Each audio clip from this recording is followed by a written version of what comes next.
Test number 3, existential viability. That means once you do your analytical work, it's got to feel good. It's got to make sense internally. And those are good indicators that you're moving in the right direction.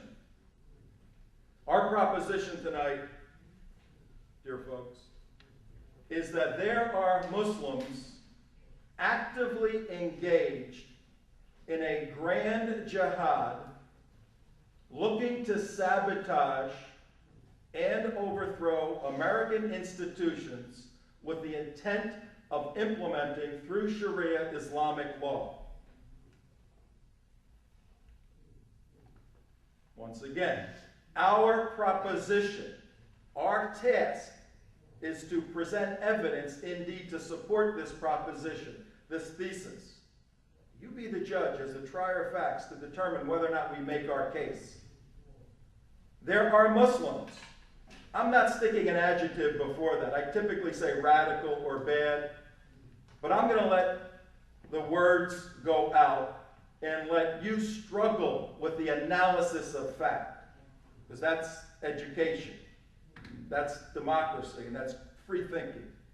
There are Muslims actively engaged right this minute close to this university, which we will prove within an hour.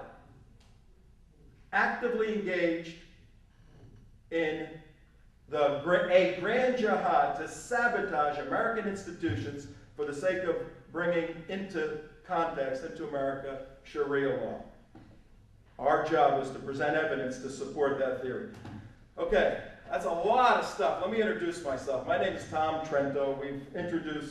I've been introduced a little bit here, but very briefly, I am 57 years old. I know I look younger, but when I was a young guy, I always wanted to look older. So it works on this end of the spectrum. Grew up in Newark, New Jersey, in the streets of New Jersey, in a Sicilian house. Anybody from New Jersey in here? All right, way to go. Once you're from Jersey, you're always from Jersey. I grew up having to fight for everything in my family, and did that, and was able to hold my own with all my cousins and all of that, and still, my life is still fighting all these issues. But I became a born-again Christian in 1972 in college, and my life was transformed dramatically. I had a law enforcement degree, went to study theology, Greek. I can interpret the New Testament, went to study philosophy, and then got involved in fighting these kinds of battles on all kinds of issues. Was a little bit of a loose cannon until that young lady over there met me when I was 22 years old. We're married 34 years. That's my wife, Kathy, over there. We have 2 wonderful children, 30 and 27, 3 grandchildren. And due to the economic conditions of the day, we all live in our little house, and as difficult as it is, it's fabulous having your little grandkids wake up and run to you and jump in your arms and all of that. I run a couple of different things, but for the past 2 years, once I saw this film, this controversial film that we're going to look at, I got involved in working on this issue, trying to unite Jews and Christians. I spend less time in churches than I do synagogues and mosques. I will go into anybody's mosque. Let's have these discussions anywhere. We came here. You invited us. We came here. We're looking for truth. That's the main thing. What we're going to do tonight, though, is present criteria regarding a common threat doctrine. A major from the U.S. Army did a phenomenal thesis and has analyzed the jurisprudence of Islamic law from the Golden Age to current time and come up with what's called a current threat doctrine, saying that of all the schools, all the jurists, all the scholars, all the ayatollahs, there is information that can be known. Otherwise, there would be no understanding in the Islamic world. So we're taking this totality of this information, classified in a declassified document, as a common threat doctrine. Number one. Number two, we're going to add to it the work of the gentleman to my right that you'll meet shortly, Mr. Dave Galbitz. And very briefly, if you remember, Jessica Lynch, who was in Iraq and got captured, and the SF guys went in and got her out. They went in and got her out because a Muslim attorney brought intelligence back to the military, and they propagated the rescue. Well, when they got her out, The Iraqi Muslim attorney was left there, and his life and his family was threatened. You may have heard about that gentleman. Dave Galbitz led the team in to rescue that Muslim attorney and brought him out. And now they are like brothers, as you can imagine. He may get into that or not. He's a very humble man, but he's also been involved in researching in a social science project, personally, 200 mosques in the United States.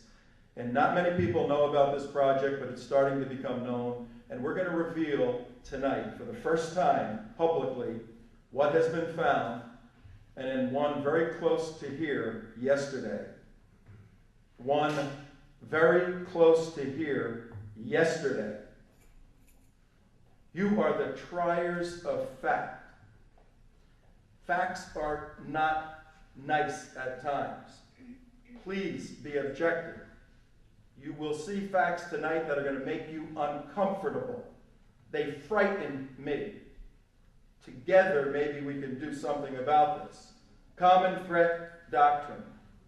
Mapping Sharia with empirical evidence done in a social science, totally legitimate legal program, ongoing to this moment. Then we'll look at some current day scholars, Usmani, Kwaradiri, others, who hold to the same propositions as the common threat doctrine that supports and underscores our thesis of Muslims propagating a grand jihad with the intent to sabotage American institutions. Are we crazy, or is there evidence for this? You're the trier of fact. And the challenge tonight, ladies and gentlemen, will be to deal with this information and then figure out how we can together. If you got to know me, I don't hate Muslims, believe me. I hate injustice. I hate what is unfair. And I see right now an ideology that's completely unfair, that's terrorizing all types of religious people, and that's the issue that needs to be dealt with. Now you can see obsession, radical Islam's war against the West. And I think Mohammed introduced it quite well.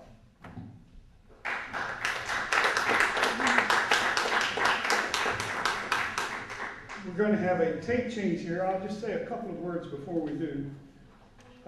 In logic, there are the extremes of all or none.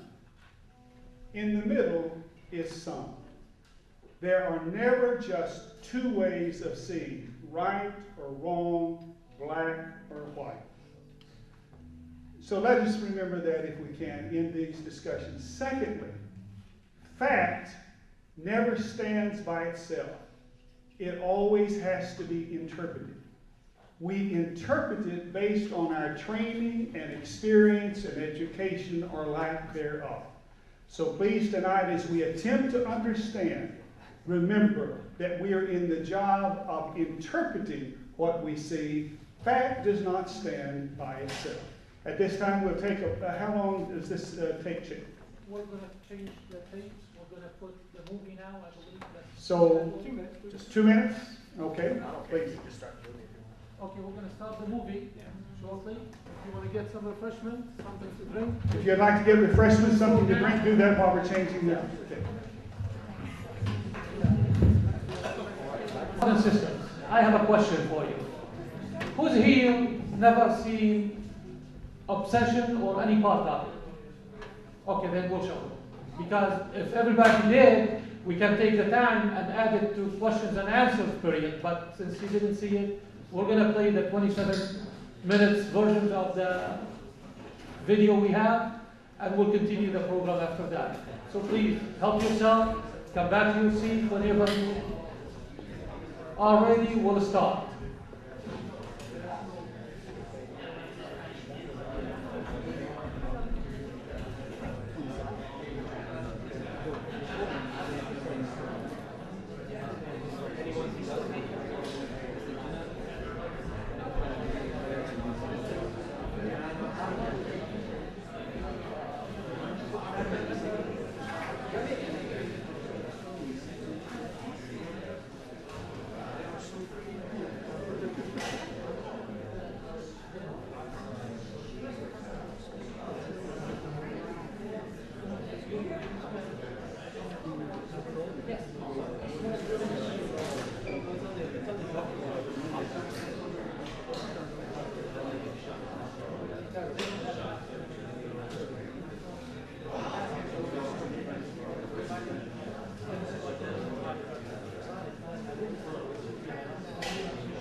Well.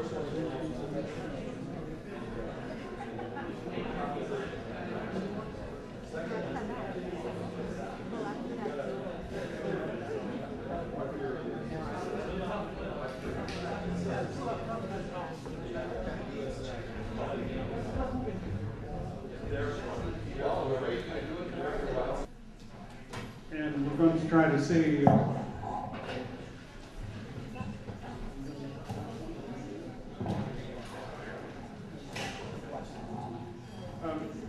please, yes.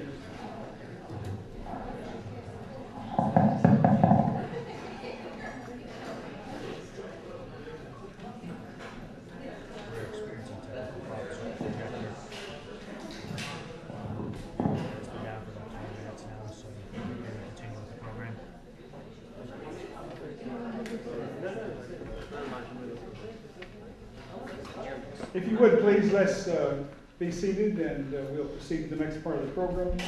And Mr. Dave Galatz will make his presentation. Thank you. Okay, thank you very much. I really relied on that PowerPoint, though I needed the PowerPoint. But we're going to go ahead and start, and I'm going to go through my slides, and I'll only take 15, 20 minutes. And I think you have a better understanding of where I'm coming from or where Tom's coming from. And I think you would have had much better understanding if I could have showed you some, but I've still got some of the material that I can show you afterwards and during the question and answer.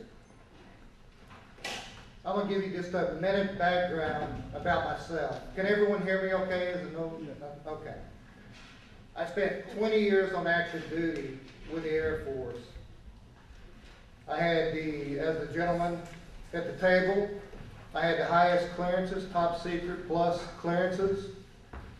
I didn't get my PhD. Like Tom is using some very big words, and it really impressed me. He's great. I got my PhD on the streets of Saudi Arabia. I got my PhD in the streets of Jordan. And I got my PhD in Baghdad. After serving 20 years on active duty, I left military service. I have a young son and a daughter right now who's 10 years old. I left military service in 1999 and said, okay, I've done 20 years. I enjoyed it. It was great, but I want to be with my children. I got a call back right before September 11th and was asked to come back to federal service as a U.S. federal agent, an 1811 federal agent with the Office of Special Investigations. The unfortunate incident of September 11th happened, and then the government said, okay.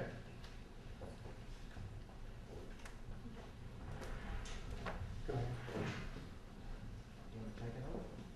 Yes. I can continue on into it if it pops up, it pops up. 3.5 years as a U.S. federal agent. But right after September 11th, the government asked me to go to Arabic language school with the State Department. No one should ever think that Arabic is easy, and many people understand that. 2,500 hours, I know a little bit. I'm not fluent, never claimed to be fluent in Arabic. It gave me a better understanding and respect. Arabic is a beautiful, beautiful language. Right after September 11th, I went to 1 year of the language school. Then I was asked, as a civilian federal agent, if I would go to Saudi Arabia right before the war, and then once the war kicked off, if it did kick off, then I would go into Iraq. I said yes. I'd done 20 years service to my country, and that was for people of all faiths. It was for the Muslim people, it was for the Christian, the Jewish, all faiths. I was asked to go into Iraq in March, April timeframe, 2003. I went in, and my job is counterintelligence, counterterrorism. That's what I've worked, 20 years active duty, majority of the time, and 3.5 years on the civilian side. And I can tell you today that if it were not for the Muslim people that I met in Iraq, I would not be here today. My first couple of weeks, I got to meet a family of Mohammed al-Rahif. He is the Iraqi lawyer who saved Private Jessica Lynch. Well, his family was still in Iraq. His father, his brothers, his sisters. I was able to be with a team to go save his family for what he had done for Jessica Lynch. During my several months in Iraq, many Muslim families worked with us, assisted us, and they saw the atrocities that were going on in Iraq, many people. And again, I owe my life, my little girl's 10 years old, I owe my life to the Muslim people from Iraq. I've been on the streets of Saudi, I've been throughout the Middle East since 1979. I understand a bit of Islam. I'm not a scholar either. I never claimed to be an Islamic scholar. I'm not fluent in Arabic. But I can tell you many of the things that I saw on the streets of Baghdad when I came back in 2003, I'm beginning to see some of the things here in the United States. Now, if it was just Dave Gobbins speaking, it would mean very little.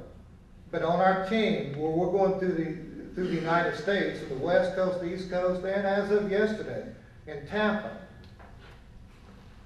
our team has went to over 200 Islamic centers. Oh, beautiful. If that's the only picture that ever showed up the whole night, I wanted that one. Please get that back up. But that picture, that's my daughter when she was 4, right after 5, right after I came back from Iraq. The 2 little children, 2 little Iraqi children of Mohammed al-Rahif. They know no hate. They don't know discrimination. All they know is they care about each other. To this day, those children care about each other. So when I left Iraq as a federal agent, I came back and that little girl in the middle, she met me at the airport. She said, "Dad, do not ever leave me again. Please don't ever leave me again." Because I've been gone almost 18 months total. And I said, "I will never leave you again." And then I met with the family of Muhammad. And I also told the children here, because we spent many months together in Iraq, these children and I and their family. I said, "I will also help you too." And that's what I've tried to do in the last 5 years. It's for the Muslim children, the Christian children, the Jewish children, all children. Islamic scholars. I said I'm not a scholar. Who in the audience is a scholar? I'm not. Do we have a scholar? Islamophobia. And I'm going to keep it as short as I can. I guess I would be categorized as, I don't say Islamophobia, Islama scholar phobia is what is scared me. And not all. Please, I don't want to group. We want to narrow the groups, as the gentleman said earlier. And I'm going to narrow the groups for you. Because as I said, I owe my life to the Muslim people. So I don't want to ever have it in where anyone thinks that I'm talking about the whole group of Muslim people. Your scholars, some of them in the United States, and I am not one to curse a lot, but at times they're really scaring the hell out of me. And I'm going to mention a few of them and tell you why. And you tell me, as Tom said, why? Why I and some people should not be afraid. Even and the Muslim children, the little children, tell me why they should not be afraid. And it's not for the Muslim people. Terrorists. Timothy McVeigh is a terrorist. I think we can all agree on that. Bill Ayers, to me. Osama bin Laden. Ali al-Tamimi. Who is Ali al-Tamimi? Ali al-Tamimi is serving life plus 80 years right now for terrorism in the United States, for advocating terrorism. Saeed Qutb, many people debatable. Maududi, founder J.I. Was he or was he not? Anyone can look at these. To me, these people are terrorists. Timothy McVeigh said he was a Christian. I don't think he was a Christian. But I want to speak just quickly about Ali al-Tamimi. You've got a very peaceful book that's out in every mosque in the United States, not I say the majority of mosques. A brief illustrated guide to understanding Islam. I would ask you in this one, as in Christianity, if I were to put Timothy McVeigh's name on this, a brief understanding guide to Christianity, what would you say? Timothy McVeigh. Well, inside the cover, you had one of the Islamic scholars, Yusuf Estes, who provided this and went through the list to me a few months ago. Ali al-Tamimi, and this is not the Ali al-Tamimi from Britain, this is the Ali al-Tamimi that's sitting in federal prison. You got several other scholars here that are not examples, to me, from what I've seen, of Islam. Why, of all the books with care, put these in our public libraries? Why would they be in your mosque? I would be the first Christian to be saying, if somebody put Timothy McVeigh on a book like this explaining Islam, get that book out of my church. Ali al-Tamimi should not represent Islam. And I don't think he does to most people. But I don't think most people ever look at the editors here.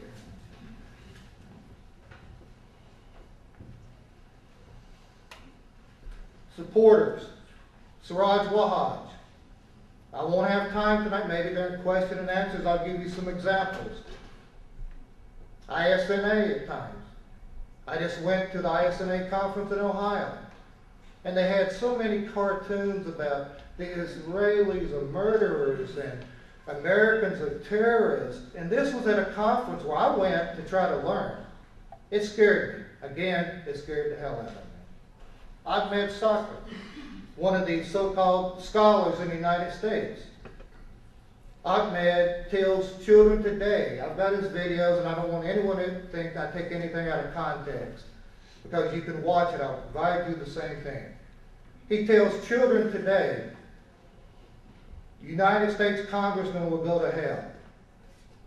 Do not follow the U.S. Constitution, only follow Sharia law. Now we all know, I'm not a scholar, but we all know there are very peaceful aspects of Sharia law. No one is concerned about the hijabs. No one's concerned about prayer. But when you get into jihad qatal, the physical fighting of jihad and some of the material that's in the mosque, it scares me. Islamophobia, I already told you about the scholarphobic side. Ali al-Tamimi, we went through Bilal Phillips, I've listened to almost every speech. Does CARE really care for the Muslim people? We had a press release, which I've got extra copies for anyone who wants it.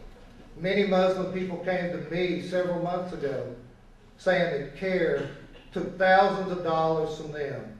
They went there for legal services in CARE Virginia. If you notice, CARE Virginia is closed now. It didn't just close because they weren't getting business. They got a lot of business. Muslims were going to CARE Virginia, and there was an attorney there who said he was an attorney, Morris Day.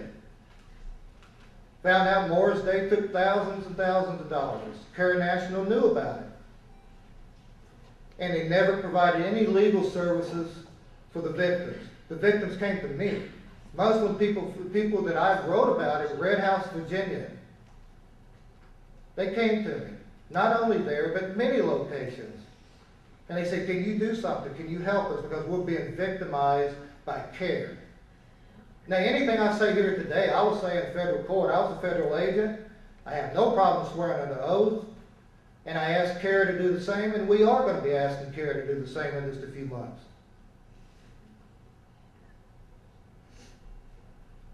Wahaj, Man of the Year for CARE. And I'll show you some of the videos during question and answer if you want. Wahaj has said, and it's on tape, bring people into Islam, get the gang members off the streets, get them into the mosque, teach them Islam, then give them Uzis and put them back on the street because they are strong.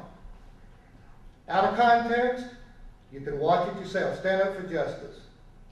I've written Many, many articles on Wahabites. I've read many speeches. And again, I have a fear of many scholars, not the Muslim people. And I've got some of the tapes. We won't have time, but at any time. This is right here, a promotion by Siraj at his bookstore in Brooklyn, New York, which I've been to on several occasions. And if you can read this, it's 80-some pages. Hate material, very violent. People need to read this and tell me why I should not be afraid for my little girl who's 10. Tell me why for the little Muslim girl who's now 10, why I shouldn't be afraid and why she shouldn't be afraid. She should be afraid, and not because of the people in this room. There's some of the scholars who many are trained in Saudi Arabia, and not because Saudi Arabia is, because I respect Saudi Arabia as a country. But I also know what is being trained there by many of the Saudi scholars. Yesterday I went to the Islamic Center Society of Tampa. The first thing I found there, and I really, when I go there, because I want to learn, but the first thing I found there is Maududi books. Why do you have Jamiat Islamiyah? And this is what you've got to be able to answer. You've got to stop this if you want Islamic phobia and people who are afraid to go away. Why have Maududi? Of all the people, why do you have books? When I ask, can you tell me how to understand Islam just a bit better for educational? That the Imam, like in Blacksburg, Virginia, Riyadh, simply Riyadh, why would he first hand me a book on Maududi? This Imam was the one who prayed for the students at the Virginia Tech shooting. He was asked to come there. I went to see him a few months later, and the first thing he hands me is a book by Maududi and tells me that Sudan is the way the United States should be, under Sharia law. He said that's the closest we got to Sharia law, and that's what the United States should be. Tell me again why I should not be scared. I'm really, it bothers me because the Islamic people, the Muslim people that I've met, this isn't what I saw. This is not the people who saved my life in Iraq. So why am I seeing 40 hadith and jihad in a mosque? And this is not the physical, this is a physical type jihad. It's not the internal struggle, which I totally understand, the jihad, the internal struggle, the prayer. If you've got a child that's in some kind of trouble, you've got a jihad. This is physical jihad to tell you exactly how to commit physical jihad and how to join an organization. Jihad with a pen, tongue, and sword, or the hand. Abu Maududi says this many times. We're talking about videos of obsession. There's mistakes made in obsession. I have no doubt there's some mistakes made in. Every movie from Hollywood to movies made by Islamic scholars, there's some mistakes. There's mistakes in this one too, where they have our president, here as a terrorist. But that's in a mosque that I got these. Again, we talked about this. Darya Salam out of Saudi Arabia is the one who produces this illustrated guide. This is one of the many cartoons about the Jewish people that I found at ISNA in Ohio. Why? Because you're going to have people like myself that are very fearful, and they're going to stand up for the Christian and the Muslim children until you demand your scholars get this kind of stuff out. Called a jihad, Maududi, found in an imam. It wasn't hard to find. The imams give it to me. Maududi, Sunni mosque price, 75%. Of course, it's not going to be in a Shiite mosque. Sayyid Qutb. Arabs in Israel, and then they got born to kill on the helmet, also found in a mosque. Why? I do get afraid when I see this. It's just as much afraid, maybe to some people that it doesn't mean a lot. To me, it scares me. It scares, I think it should anyone in this room. What does Islam say about if we get into Sharia law? We don't have time for it. I think we know what it says. This video, it's a video put out in many mosques. I got this one in, near Siraj Wahaj in Brooklyn, and I know I'm out of time. Fiqh Sunnah, I do not ever would say anything negative about the Quran. I want to finish with that. Nothing negative about the Quran.